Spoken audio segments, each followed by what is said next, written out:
Smart Inspiration.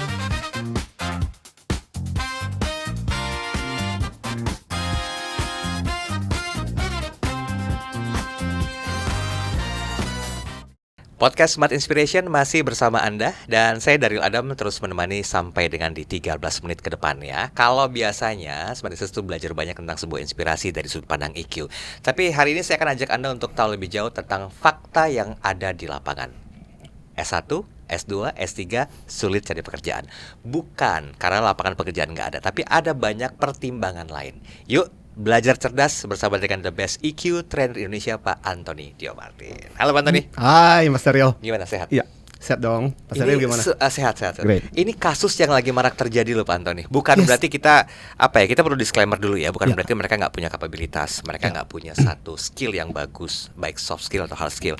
Tapi faktanya begitu, S1, S2, S3 susah cari kerja. Kalaupun ada mungkin kontekstualnya tuh nggak setara dengan mereka gitu loh. Bisa dimaknai dulu fenomena ini? Ya, oke Mas Daryl, menarik sekali. Kita juga harus bikin disclaimer bahwa topik kita, obrolan kita juga membuka untuk membuat smart listener mengatakan bahwa oke deh kalau begitu, mau supaya kita diterima kerja dan sebagainya, ngapain kita pendidikan tinggi? Juga betul. Bukan seperti itu. Artinya satu kenyataan yang sekarang ini terjadi adalah ini persis yang dikatakan oleh salah satu guru manajemen, Peter Drucker. Ketika Peter Drucker mengatakan gini, kecepatan perubahan di organisasi dan dunia itu akan jauh lebih cepat daripada perubahan yang terjadi di lingkungan pendidikan. Jadi kita sedang berbicara mengenai dua kecepatan yang berbeda. Sementara satu sisi ini cepat banget, sementara ini agak lambat. Kurikulumnya, cara pengajarannya, dan ini yang menyebabkan akhirnya agak nyambung. Jadi sebenarnya kita tidak mengatakan bukan berarti S1, S2, S3 itu enggak penting. Tapi ini masalah sebenarnya challenge kembali kepada kurikulum pendidikan. Bagaimana kurikulum pendidikan belajar untuk menyesuaikan dengan situasi kebutuhan di lapangan. Juga bukan berarti lantas pendidikan harus melacurkan diri. Tapi bagaimana caranya dunia lingkungan pendidikan menyesuaikan dengan apa sih yang sebenarnya betul-betul dibutuhkan di luar dunia yang butuh hal-hal yang sifatnya praktis, applicable, analitis, dan yang down to earth. Ya, bukan yang cuma mengawang-awang atau cuma sekedar teori. Itu sebenarnya yang terjadi. Ini di perbincangan kali ini kita perlu banyak disclaimer dulu ya Pak Antoni ya. Karena takutnya di satu sisi orang yang nonton ini separuh-separuh tuh menyalahkan gitu loh. Betul. Bahwa ya pendidikan tuh nggak terlalu penting. Ya, atau kita dimarahin sama yang punya pendidikan. Jadi maksud lu ngapain? Bukan seperti itu gitu. Iya. Oke. Jadi kalau misalnya kita bicara masalah faktor, tadi Pak Antoni mengatakan ada faktor eksternal. Nah, ini bagaimana bisa menyeimbangkannya antara dunia yang berputar begitu cepat, infrastruktur pendidikan Indonesia, SDM Indonesia yang notabene juga harus bisa selaras sebetulnya, sehingga ya orang semakin tinggi pendidikan tuh konon kabarnya kok semakin susah cari kerja. Nah, gimana secara cerdas emosi menyikapi ini, Pak Antoni? Very nice question. Makanya sebenarnya pertanyaan yang sama dari Mas Daryl ini sudah dipahami oleh dunia pendidikan. Dan dunia pendidikan dan dunia akademik mengakui situasi ini. Makanya apa cara mereka yang lakukan untuk menjembatani? Nah, beberapa di antara mereka, satu, mulai menyeimbangkan kurikulum. Makanya ada beberapa jenis pendidikan yang sifatnya lebih vokasional. Pendidikan yang lebih sesuai dengan kondisi di lapangan. Apa sih yang dibutuhkan di lapangan? Yuk, mari kita menyesuaikan kurikulum. Dua, dengan memanggil para praktisi datang ke kampus, sharing, berbagi. Dan seminar-seminar di pendidikan itu banyak mulai menghadirkan para praktisi, atau sekaligus juga menghadirkan para mereka-mereka yang profesional untuk menjadi guru, untuk menjadi dosen, sehingga apa yang mereka bagikan itu adalah sesuatu yang praktikal. Jadi ini adalah beberapa hal yang bisa dilakukan oleh dunia pendidikan. Dan jangan lupa juga untuk para guru, para pendidik, selalu upgrade pengetahuan kalian, terutama kalau kita berbicara untuk para guru, untuk para dosen. Karena jangan sampai kita menjadi, kalau istilah saya dulu, zaman masih tape recorder, ya, istilah tape recorder gitu. Kalau istilah sekarang mungkin kalau kita bicara mengenai podcast atau apapun dan sebagainya, muternya cuma itu, lagunya cuma itu. Jadi akhirnya kemudian dia cerita itu kan adalah hal yang berulang-ulang. Tapi situasi sudah berubah. So ini juga tantangan untuk para pendidik di dunia akademik buat mereka untuk terus upgrade diri mereka. Oke, baik. Saya masuk ke pertanyaan yang klasik sebetulnya Pak Antoni, karena Yes. banyak orang yang mengalami hal ini, mereka tuh seakan-akan menganggap ini sebagai sebuah tantangan. Ya, Tapi sejatinya ada peluang di situ. ya, Nah, yang isi tanyakan hari ini adalah bagaimana merubah sebuah tantangan menjadi sebuah peluang. ya. Yang kedua, apakah ini baiknya dianggap sebagai sebuah tantangan Ya. atau justru peluang? Menurut saya, mari kita jadikan ini sebagai sebuah. Saya melihat ini sebagai peluang sih. Peluang ya. Peluang dalam arti peluang buat kita untuk, terutama di dunia pendidikan. Ini adalah dunia yang blue ocean. Red oceannya adalah dunia akademik yang tidak sejalan dengan dunia pekerjaan. Iya. Artinya apa? Sebenarnya ini kesempatan yang sangat banyak untuk dunia pendidikan untuk mencari bidang-bidang apa yang sebenarnya dibutuhkan di luar sana, dan ya udah ciptakan program-program pendidikan, ciptakan mata kuliah, ciptakan berbagai aktivitas kegiatan yang memang sesuai dan dibutuhkan oleh lapangan. Dan di sisi lain sebenarnya ini juga peluang buat para lulusan S1, S2, S3 gitu. Bagaimana caramu, since di dunia sana banyak komentar-komentar negatif kepada anda yang lulusan S1, S2, S3 yang dianggap bahwa kalian cuma punya pengetahuan doang, cuma punya titel, cuma punya gelar doang. Tapi pada saat ketika masuk ke dalam dunia kerja ternyata kalian nggak apa-apa. Nah, buat saya adalah jadikan itu sebagai peluang buat kita, untuk kesempatan buat kita, sekaligus juga tantangan buat kita untuk membuktikan, oke, aku punya S1, S2, S3, tapi aku relevan kok dengan apa yang dibutuhkan di dunia kerja sana. Oke. Ya. Walaupun mungkin kontekstual bahasan kita berbeda, Ya. tapi ini akan relate dengan keadaan ekonomi Indonesia saat ini ya. Yes. Yang kadang-kadang mereka ngerasa lulusan S1, S2, S3 dari sebuah universitas ternama tuh kok gajinya cuma sekian. Ya. Nah, kadang-kadang kan membuat itu, aduh nggak banget deh. Yes. Sehingga terkesan mereka membranding diri mereka tuh tinggi, Pak Ya. Antoni. Bukan berarti saya menyalahkan keadaan ya, tapi supaya simbiosis mutualisnya ini bisa berjalan. Ya. Ini kan perlu cerdas emosi juga menyikapi ini. Betul.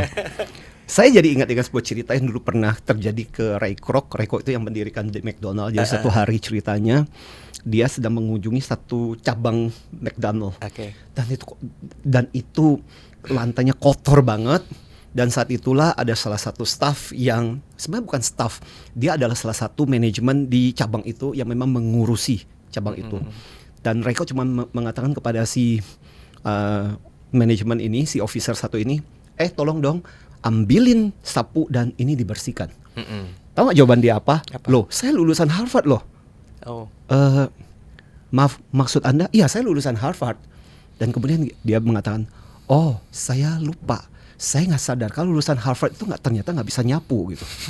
Dan itu menjadi sindiran buat dia. Dan akhirnya kemudian dengan tertatih-tatih dia mengambil sapunya dan menyapu. Oke. Dan saya pikir ini adalah sebuah jawaban yang menarik apa yang dikatakan oleh Mas Daryl.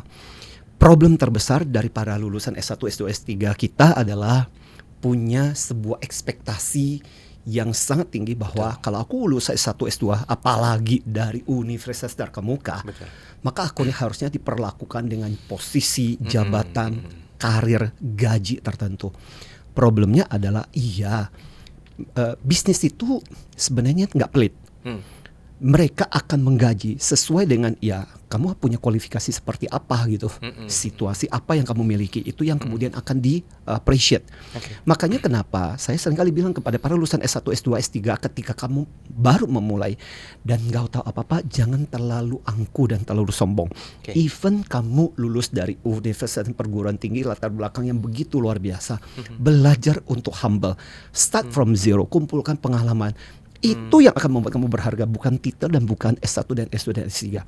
Nyatanya dari S1, S2, S3 ijazah yang saya punya nggak ada kok jaminan di situ tertulis oleh karena saudara lulus dari universitas ini, perguruan tinggi terkenal ini, maka saudara akan dapat gelar begini, jabatan ini dengan gaji sekian. Nggak ada ditulis di ijazah.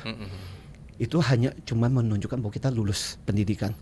Lainnya harus kita raih kembali. So be humble.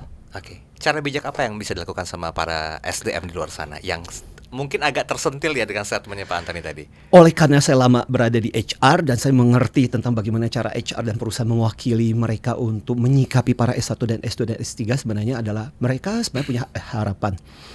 S1, S2, S3 adalah starting point yang bagus. Oke. Bahwa kita punya kualifikasi yang bagus.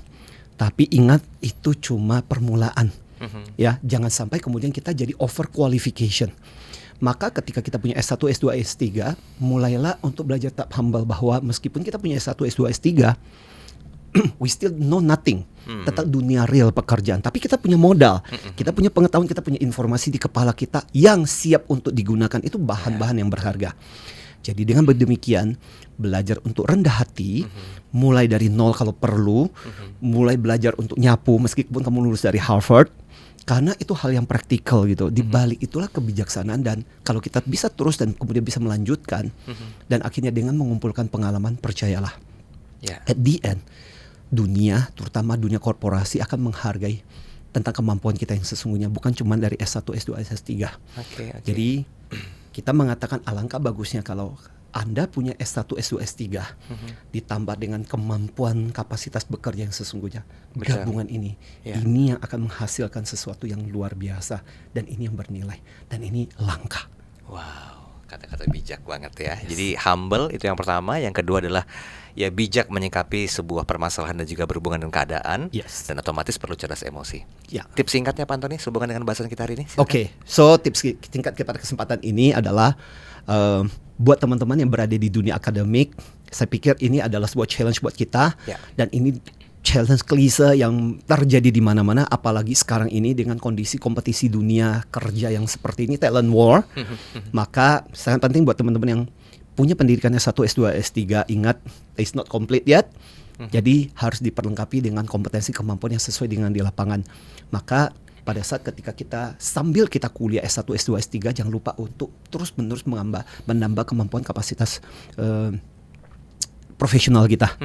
Sertifikasi apa kayak seminar kayak dan sebagainya, mendengarkan hal-hal obrolan yang praktikal, itu yang akan menambah wawasan kita. Nah, sementara di sisi lain memang dari dunia organisasi, dunia perusahaan, jangan juga langsung memberikan stigma bahwa S1, S2, S3 itu nggak bisa kerja.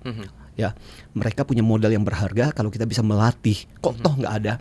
Dan saya masih ingat B.J. Habibie itu mengatakan begini, lulusan itu siap untuk latih, tapi tidak siap pakai. Artinya apa? Ini adalah modal untuk dilatih, ujung-ujung bisa dipakai.